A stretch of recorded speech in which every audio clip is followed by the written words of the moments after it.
All right. You know, man, from a basketball perspective, I'm pretty disappointed.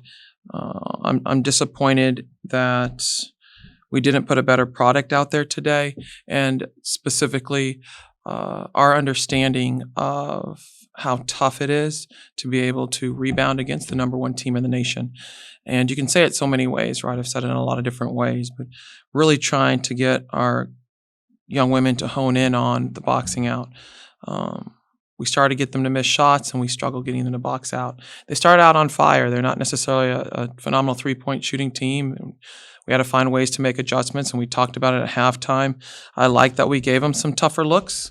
But again, it comes down to being able to box out and rebound and then take care of the basketball, right? So they did a great job at half. I think that's 17 points off of our turnovers, and I think that time we had 11. They end up getting a lot of second chance points off of offensive rebounding and scoring, and then capitalizing on our turnovers, which is what they do.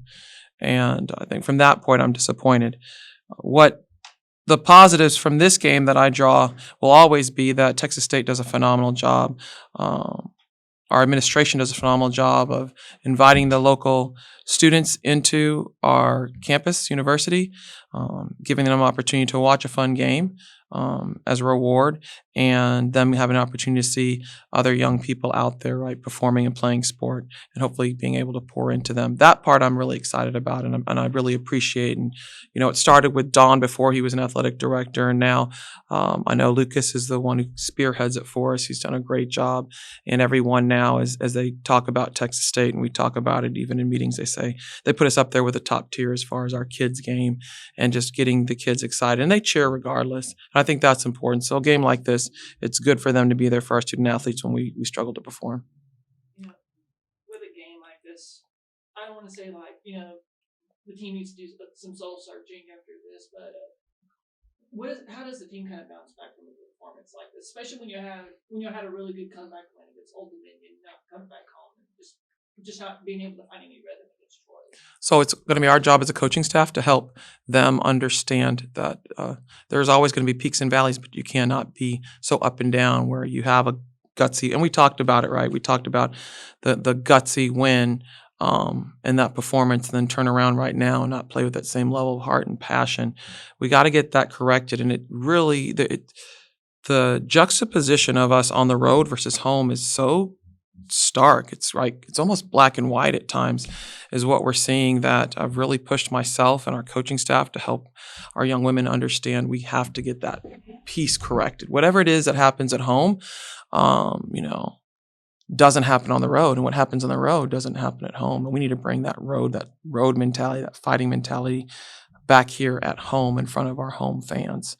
And I think what we all, starting with myself, right, needs to take a look and say, hey, what is going on, and get it corrected, because we've tweaked some things. We definitely have changed things. I'll tell you that, as far as trying to get ourselves in better position to have better starts, right? Either first quarter, second quarter, or coming out of that third quarter here at home.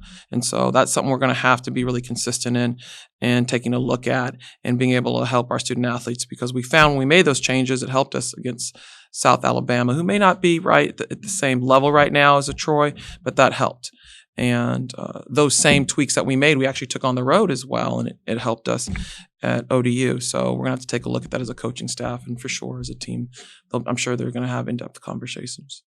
With this season, having so many ups and downs, what is going to be the key as we get later to the season? Just finding that right consistency where, kind of what you're saying, the team's playing just as well at home as they are on the road, and kind of vice versa. So consistency is key, right? I mean, we're in an unfortunate situation where we have a lot of injuries, right? We've lost 2 young women to knee injuries for the rest of the season. Both of those young women were starters.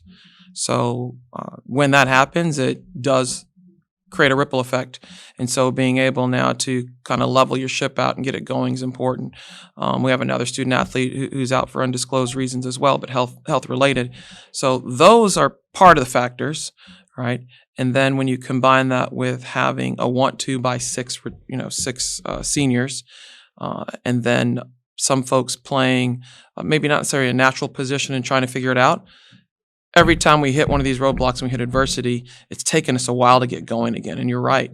by the time we hit February, which is right around the corner, we really need to be hitting on all cylinders. The unfortunate loss of TK, I think, set us back. It was heart and hustle and effort that got us that game at ODU. We are going to have to continue to work together as a team, right?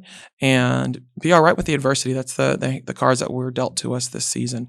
And I do believe we can win with these cards. It's just we got to get there quicker, right? We don't have a preseason where people are injured in the preseason, they're out, and you can game plan.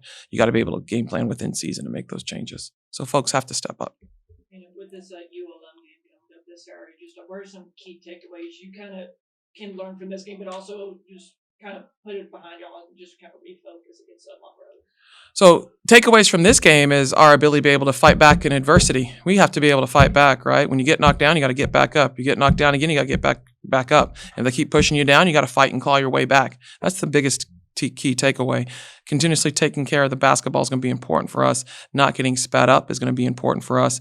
Understanding that Monroe has had their own ups and downs, and we know what happened, their last game here last season, so how hungry they're going to be. And then also understanding they're coming off a rest. They didn't play, right? They end up moving their game because of the storms, and so they now are coming off full rest coming in here. And it's going to be a fun game for us because it's also our alumni event. And, Jalen Foster surpassing 1,000 career points in this game just wasn't mean for a player to be able to get an accomplishment like that. When I heard that she hit her 1,000th mark, I was really excited, and then I also got sad because you want that to happen on a big game right here at home. I'm glad it happened at home, so her friends and family and teammates can celebrate her, and I'm really excited to add her to a long list of Bobcats that have hit that 1K mark for us, and she has much more of her career left, and so she'll continue to build on that. I'm sure she'll be the first to tell you that it's tough when you come off a loss, because I know for sure that she wanted to win this game and win it with her teammates as she surpassed a mark. But it's really exciting when Bobcats achieve.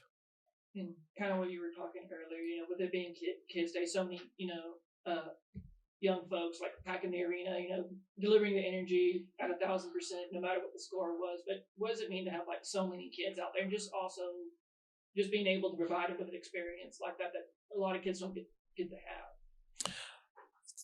I absolutely love it. A lot of different reasons why, because the local superintendent and teachers and administrators have come together and recognize the value in giving your students, right, actual life experiences outside of the classroom. They say the greatest teacher, a lot of that comes outside of the classroom, and it's true. And so their ability to be able to step on a campus like Texas State, they see people wearing our Bobcat gear around town. They hear a lot about Texas State, but to step on campus and experience in a fun way, right? We're not getting lectured at, but you have an opportunity to see other student athletes, other teams coming in. It gives you an opportunity to talk to your administrators and your teachers and ask them questions about college and what that's like. I think it just opens so many doors. And so my hope is that we'll get him back on campus, whether it be for another Texas State athletic event or some of the other wonderful performance events that we have. Really involving our local community in our day-to-day operations is really important, because I would be the first to tell you that nothing makes me happier as a parent to see the growth and the sparkle in a young kid's eyes when they are experiencing something fun. And this definitely was fun for them. I'm sure a lot of them are probably disappointed that we lost, but at the same time, I think they're really excited because they got to have some fun, dance, sing, talk with their friends, ask questions, right, and truly see what Texas State is about.